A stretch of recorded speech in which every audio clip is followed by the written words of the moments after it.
Hey guys, welcome back. Before we get started, a quick word from our sponsor. This video was sponsored by your grandma. Your grandma would like to know, would you like some apple pie? She also asks if you found a nice Jewish girl to marry. For more information, visit grandma.ladygagasocks.business.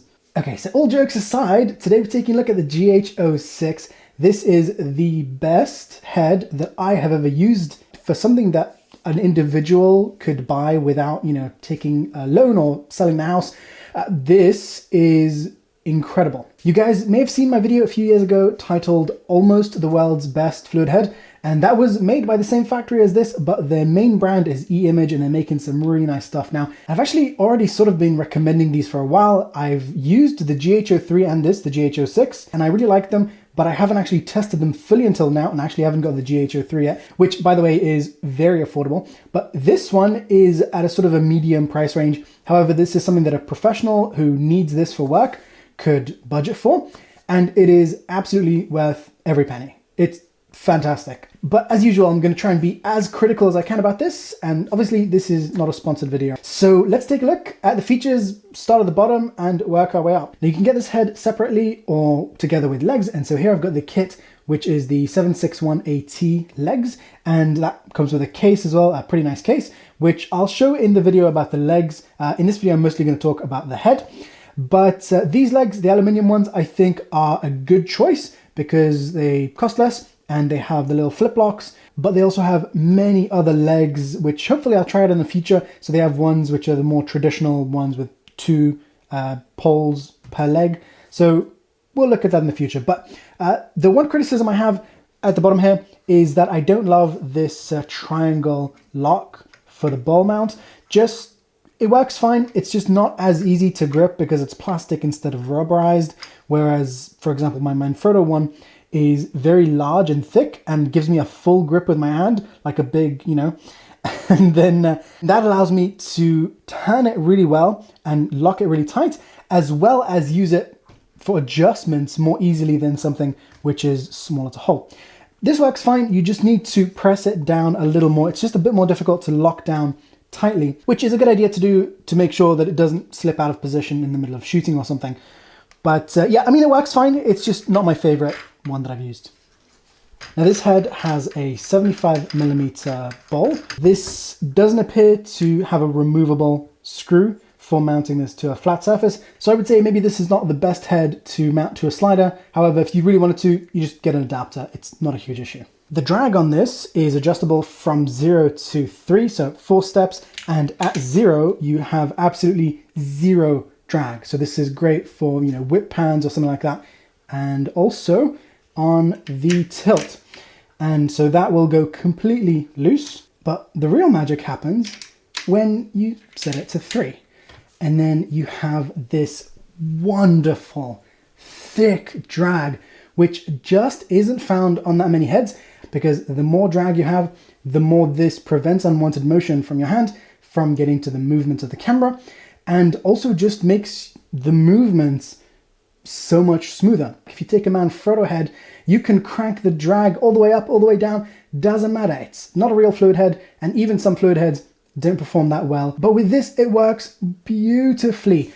E-Image just know how to make a fluid cartridge. I don't know what it is that they're doing that the other manufacturers, even the ones in Europe, are not doing. Now, I haven't used every single tripod in the world, but how does this compare to my Sachtler FSB4, which I sold, and my Cartoni, which I'll link to the review down below. It's a very nice head.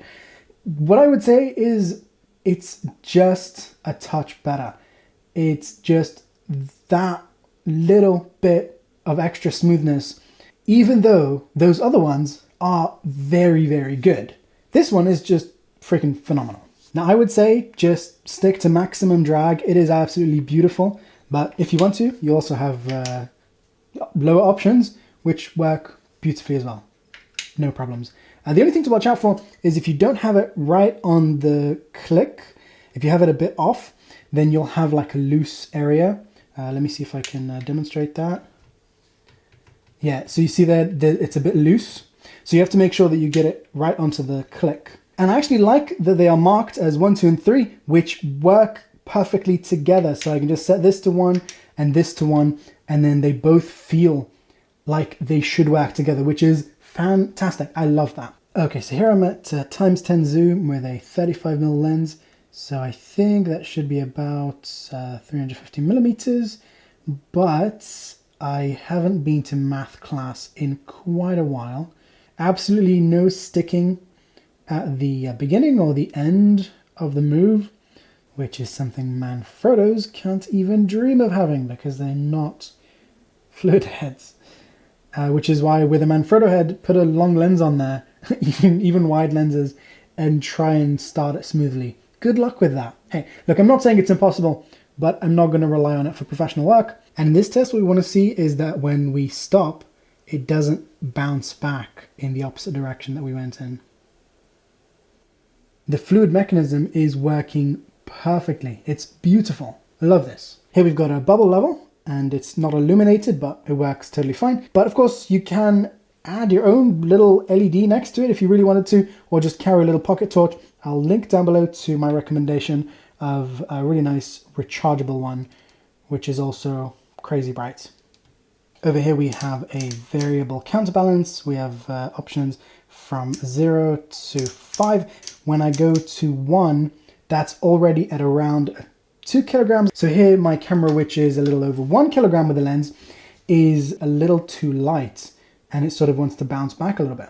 This will make a difference to someone who needs their camera to be able to be perfectly balanced so that they can aim this and then let go of the handle and have it not move at all. So maybe for live events or whatever, for some uses that is important. So if you really want to get this head, and that is an issue for you of getting a camera perfectly balanced on this, then you could add a cage or a monitor or a light or whatever, just something, add something to the hot shoe to add some weight. Ideally, I want a fully variable counterbalance. And I think eImage do actually do that in some of their bigger heads. So that's not perfect, but this head is so smooth and has so much drag at level 3 that I just set it to 0 counterbalance and got all my shots perfect. But just keep in mind that you won't be able to aim down or up and then let go of the handle, because then it will slowly tilt with gravity. Or go with a really lightweight camera if that's something you like to do. All the test footage in this video was shot with the Sony a7S and the Samyang 35mm and this focal reducer adapter, which I'll link to down below. So here we're looking at a chart that's showing us what weight is compatible with this fluid head. The orange lines are showing us the weight of the camera system. The green lines are showing us how high up that weight is from the quick release plates of the head. And we have a blue line for each one of the settings on the counterbalance dial. So let's take a look at some examples. So first of all, we have the little Yi action camera. So that's around 100 grams, perfectly fine at the 0 setting. So you can see it's actually below the chart here because its center of gravity is below 50 millimeters, just because it's such a tiny camera. Once again, below the chart, we have a Sony RX100. So it's a little pocket camera. That's around 240 grams of the battery, and that's still perfectly fine on the 0 setting without any counterbalance. And I don't actually have this camera here to try out, but I think that should be fine. And then above that, we have the Sony a7S with a small lens. So that's around 700 grams, and that's still really usable without any counterbalance spring because this head is so crazy smooth. It's actually performing better than anything else I've used. So it's totally fine. But what you could actually do for a live event is if the thing you're filming is in front of you and not pointing down or up, that should still work fine. Just set it to 1 and then just be aware that you can't tilt down and then let go of the handle. So it is a limitation for small cameras, but of course you could add some weights or lift the camera up. And actually on the one that used to be, the almost best fluid in the world, on that one I also often turn off the counterbalance spring, which is one of the features I love about that. And next up, we have a 5D Mark III, 1.6 kilograms with my 35mm lens. Canon C300, that's around 3.3 kilograms with the usual sort of setup. But with any of these cameras, it completely depends on how you set it up and how much stuff you've attached to it and the lenses and whatever. So here you can see in this circle is sort of where it could be depending on how you set it up. One more example here is the Sony FS7. That's around 5.7 kilograms with the typical sort of setup that you might get with it. Then over here we have the 2 locks, very strong feeling handles, and they lock nicely, and this doesn't want to move out of position, so that's great, and nice and easy to unlock. Something to keep in mind is that with this one, if you unscrew it many times, I don't know how many, but eventually this will actually come out. If you just keep it screwed in, then it's fine. Nice little detail on the side here with a little metal insert. Then over here looks like they've laser cut this logo into the metal, and then I think painted it or tried to paint it. I'm not sure, because part of it is painted white and part of it is left just the raw metal. And that just looks a bit weird, but whatever. And on both sides we have screw holes for accessories. On this side it's a 1/4 inch, on the other side it's a 3/8 inch. And then we have the quick release plates. It doesn't have something here that I can turn just with my hand. Need some little tool for this. You could swap the screw out for something if you wanted to. This did also come with a 3/8 inch. And if you screw this down really tight, then this grips pretty well into the bottom of the camera. Will eventually move, but I am pressing really hard on that, so it's totally fine. So here, screwed in tightly to a very small camera. With enough pressure, it'll move out of position, but it mostly holds fine. And she does allow entry both from the front and from the rear. And it's also great that you can't accidentally put the plate on backwards on the camera, which does happen with some other plate systems. So like that, or like that, it's all good. This lock, safety release button, and then of course the arm can adjust up and down and forward and back from there. And this doesn't have any wobble to the arm, which is great. So when you lock it down, it's totally solid. So really nice arm. And then does have a little rubber handle, or a big rubber handle over here. And obviously make sure this is nice and tight during use so that you don't have any wobble there. I would really like it if the handle could be separated into 2 parts, and that's because I like to have a very lightweight handle for when I want to use a very lightweight camera. But what you could actually do is just position the pan bar directly downwards, and because it's got a really grippy rubber handle, I've got no problems tilting and aiming this as needed from that fully downward position. And you'll probably want to reduce the drag to the 1 setting. Let's do some footage with this camera and just holding it like this. And once again, just to show you how super smooth this could be.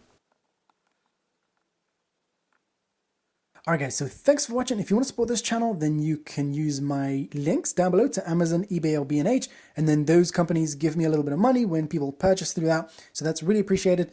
And don't forget to subscribe, and of course you can ask me questions down below, and I'll see you guys in the next video. Bye!